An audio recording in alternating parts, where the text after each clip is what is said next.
Hello and welcome to the first ever episode of the Real Shot Recruiting Podcast, hosted by me, Michael Lloyd.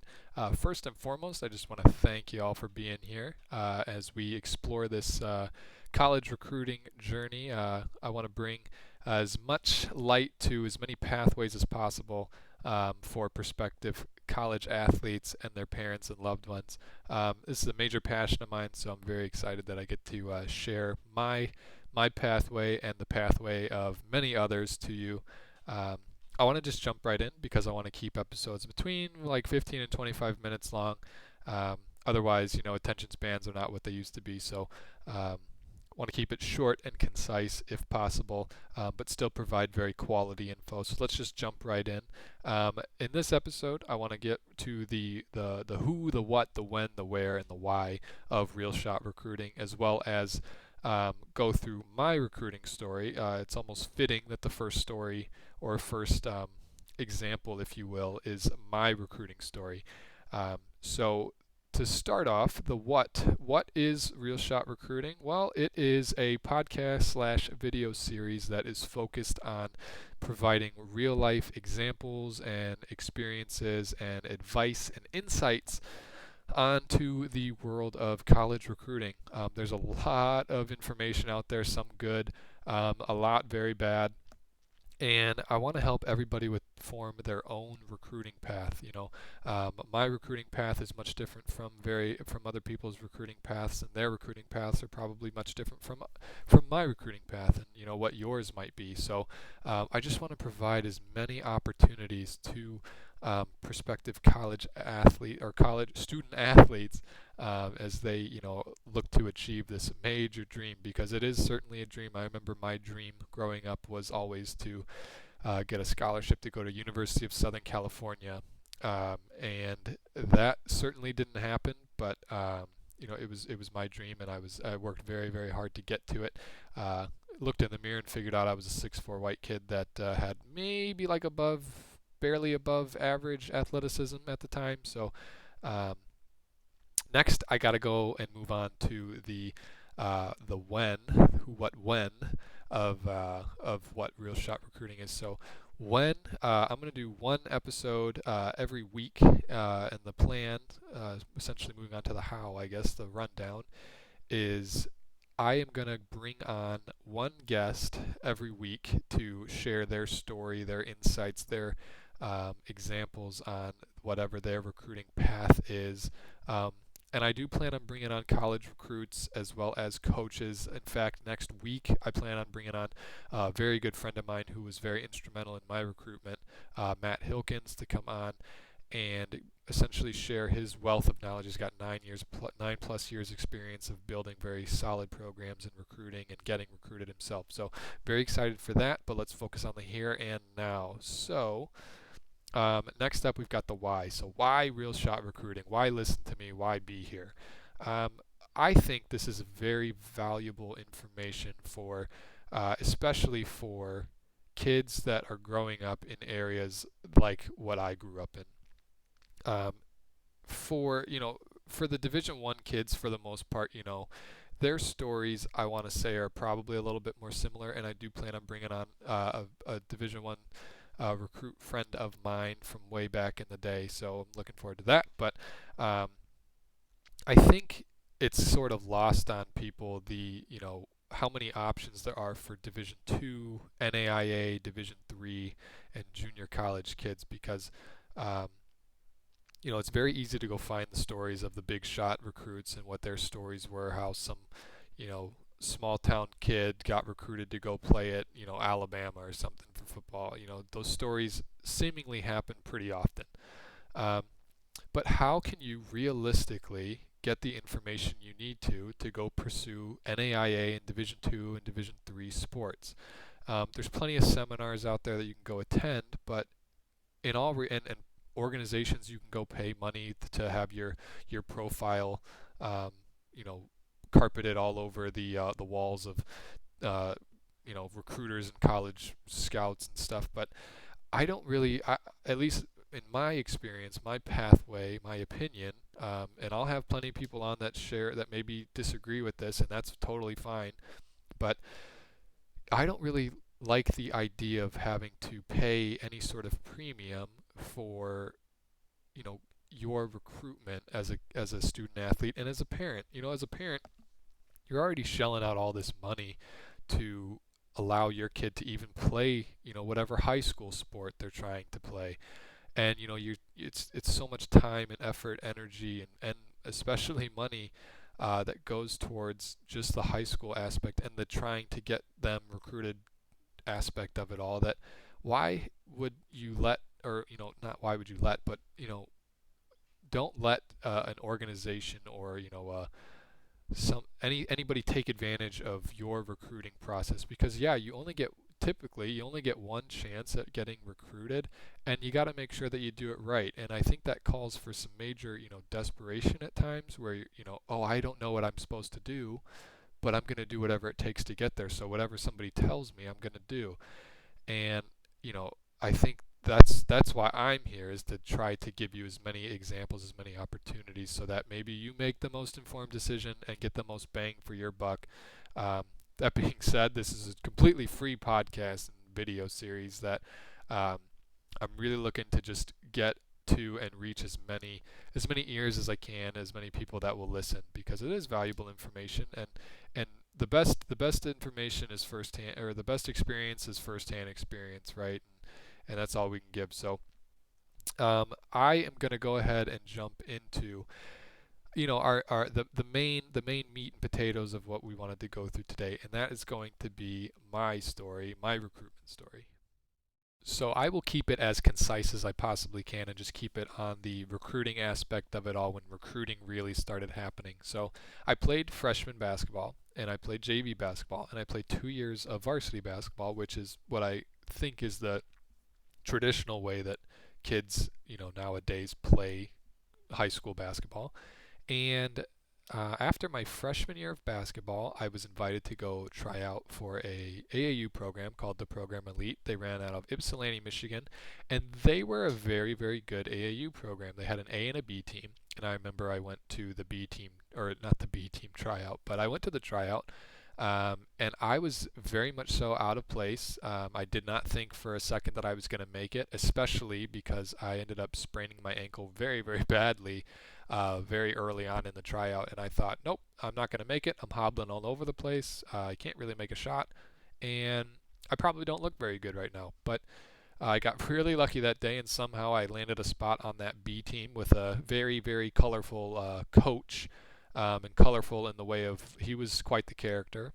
But he was very, very good for my confidence, and I got very, very lucky that he was my coach. He ended up not really sticking around and being very in and out of our lives for kind of a long time, much longer than maybe we would have liked. But um, he was very good for my confidence, and I started out that AAU season very, very bad. I was still feeling very out of place, but as time progressed, I got much, much more comfortable, and it ended up being a very, very good first year of AAU experience for me.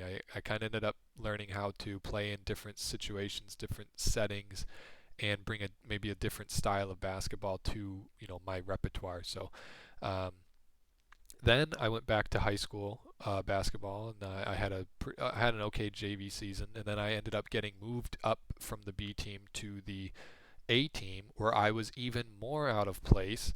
I was playing with Division 1 athletes, and one of them is now a pro over in Japan, maybe China, whatever it is, doesn't matter. But um, and then a couple other Division 1 athletes, and then the rest of them, speaking of which, all went on to play college basketball or college football in some capacity. So very good AAU team, and and I remember starting out very, very badly on that one as well, because I was very much so out of place again, kind of getting into my comfort zone a bit more, and then kind of getting just, I had a few pretty good games, and the cool thing about being on that A team was that a lot of college scouts would go to the games, not necessarily to see me, more so to see our, you know, highly recruited Division 1, Division 2 kids, but um, it was kind of my first exposure to real recruiting. Um, which, that being said, after that first year, try to go in chronological order. But after that first year, I kind of started to get well, I did start to get recruiting letters.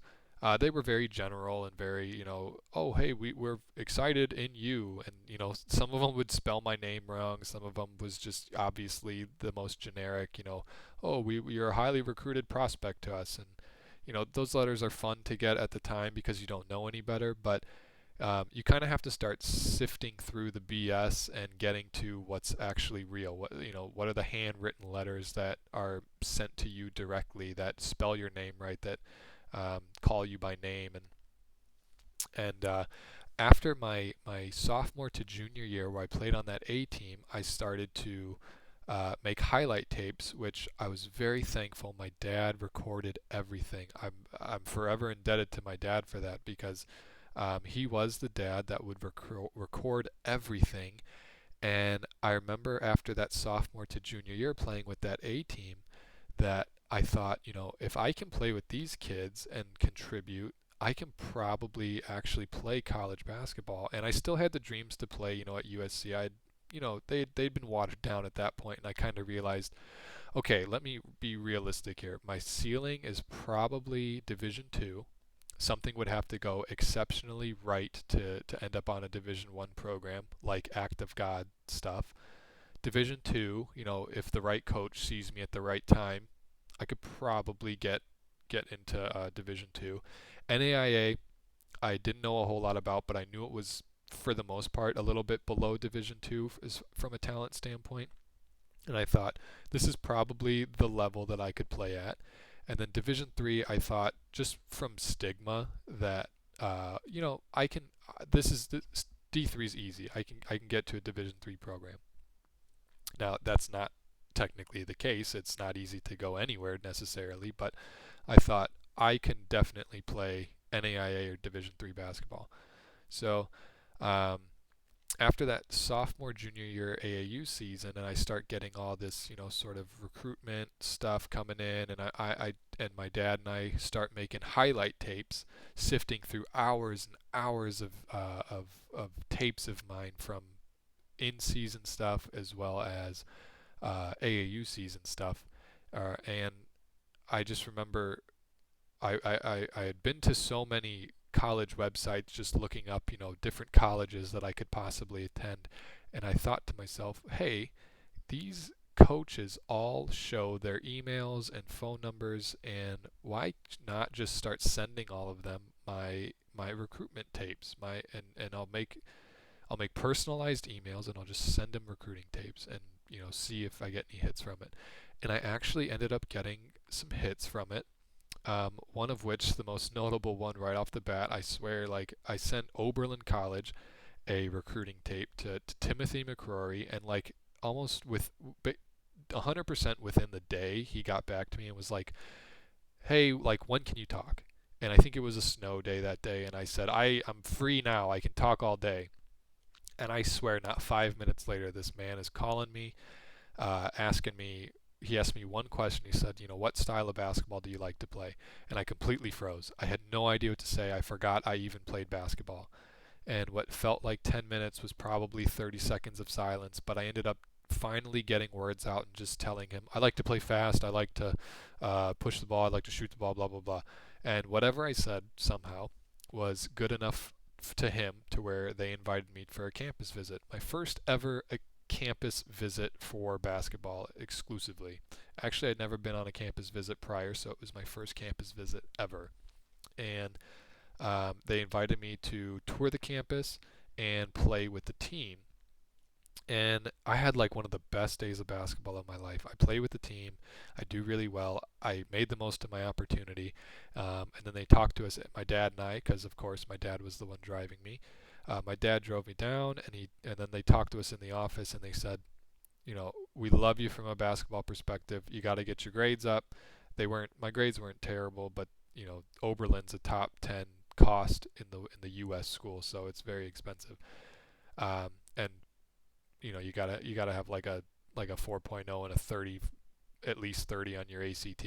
But anyway, um, I end up figuring out or they end up offering me a spot on the team.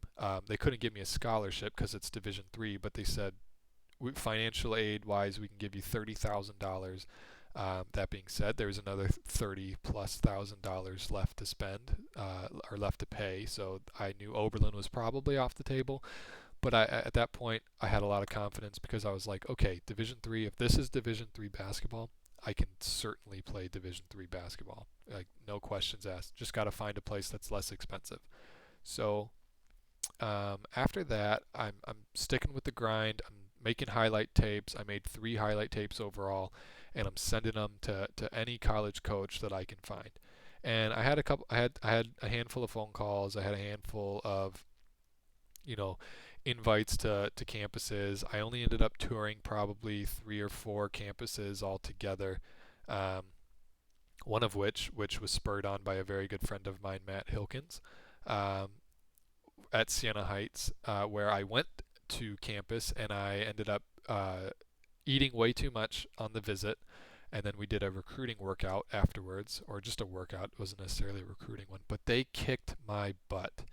And I remember um, I was dead tired, and then we ended up doing the shooting workout. And I swear to you, I could not miss a shot. And it was like the coolest experience. I'm loud. I'm excited. I'm confident. I'm yelling. I'm all cocky. I can't miss. I'm knocked down shooter. All this stuff. And at that time, I got very lucky that the head coach ended up walking out and saying, and seeing the whole shooting workout. And I was like, and he ended up afterwards saying, you can shoot the crap out of the ball. He was a little bit more explicit than that, but he said, you can shoot the crap out of the ball. And I don't even remember what I said, but I remember it was enough to get invited back for, and on their radar for sure, for a second visit, um, where I ended up playing with a bunch of other recruits that had at the time, and in that showcase, I played terrible. It was very bad, and I thought I had shot my shot, and that was it. I was done with Siena Heights. They ended up taking me back into the office afterwards, and the head coach and the assistant coach offered me a scholarship. And it took everything in me not to jump out of my seat at that time because it was my first athletic scholarship, and it was all spurred on by just like being a pest and sending in recruit tapes and pestering my friend Matt, to who was an assistant women's coach at the time, just to get my information over to the coach and this and that. And so they ended up offering me, and my dad and I pretty much in the parking lot on the way, or about to go home, pretty much had accepted it. um, but that being said, before that happened, I thought I was pretty seriously talking to another school that I was going to go to, Spring Arbor, and I thought for sure I was going to go. I went to an elite camp, played really well there, and then things kind of went dark, and then Siena Heights swooped in with the offer, and I just said, you know what? I got what I was looking for. I got what I had worked so hard for, an athletic scholarship. I'm good. I'm just going to end it right there. It's before my senior year.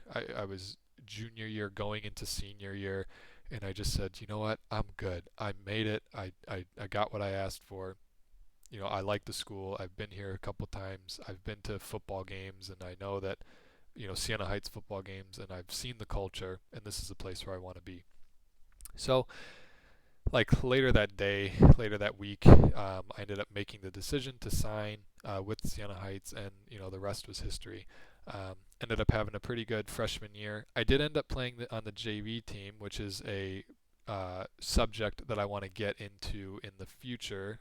Probably next week is on my rap sheet here. So um, just to recap basically, because that's essentially episode 1 in a nutshell. Is you know, my pathway was very much so do it myself, and, sift through the BS of, a recruiting networks, and, some coaches that didn't necessarily know what was going on, know how to help. And my dad and I just saying, you know what, we have the means to make it happen. Like as far as recording stuff, let's just make it happen. And my advice to anybody listening that has these means, which I kind of believe that everybody sort of now has these means, because we all have these smartphones now, right? That all have pretty much like crystal clear video quality. And yeah, I know that, maybe you can't film your games like as you're playing them, but if you can somehow figure out a way to make some tape for yourself, have a friend come to your game and just record it, let them know how important it is to you. If you're lucky enough to have parents in your life that can come to your games, ask them to record you if they don't already, and just start making tapes and getting them out and getting your name out there. It's great practice for your professional life. It's great practice, and it's certainly great practice to get you, noticed in the eyes of recruiters, because putting yourself out there, it's scary, but you know you reap the rewards of if you do it, because the worst that they can say is no, and they might not even say no, they might just not even say anything. But when you start getting those hits back, man, it is a rush like no other, because it means, even if it's the most generic thing, you gotta think that, okay, they might be interested, I might be on the radar.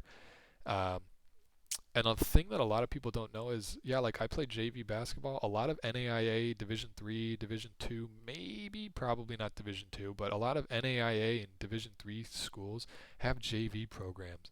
And yeah, it's humbling to play on JV, but if you bust your butt and you practice, you get the shots up, or whatever workouts, because I'm telling you, soccer, they have JV soccer teams.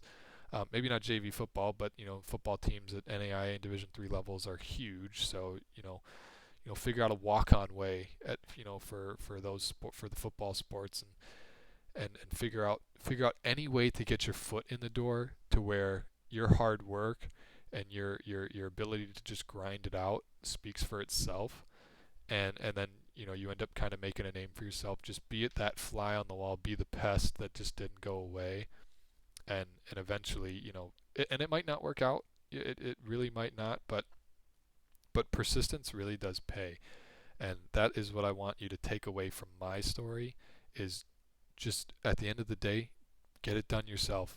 If you want the job done right, you got to do it yourself. And that's sort of what my story was, and my claim to fame, if you will. Um, so that is going to wrap it for the first episode of the Real Shot Recruiting Podcast. If you made it this far, I really do appreciate it. You can find me on Twitter and YouTube. Twitter is at Real Shot Recruit, and YouTube is at Real Shot Recruiting. So if you can, go follow me on those, subscribe on those. Like I said, it's a totally free podcast slash video service, or video series. And my next episode, I plan on bringing on Matt Hilkins to give his experience, his expertise on the matter, as well as, I think next week we're going to end up going over JV programs and just how much you can benefit from those, because there's really no reason not to, especially if maybe you're not the highest most highly recruited person out there, but they need to fill these JV teams, and getting your foot in the door, getting an athletic scholarship, even to go play JV, can really be a blessing in disguise. So thank you very much, and I will see you guys next week.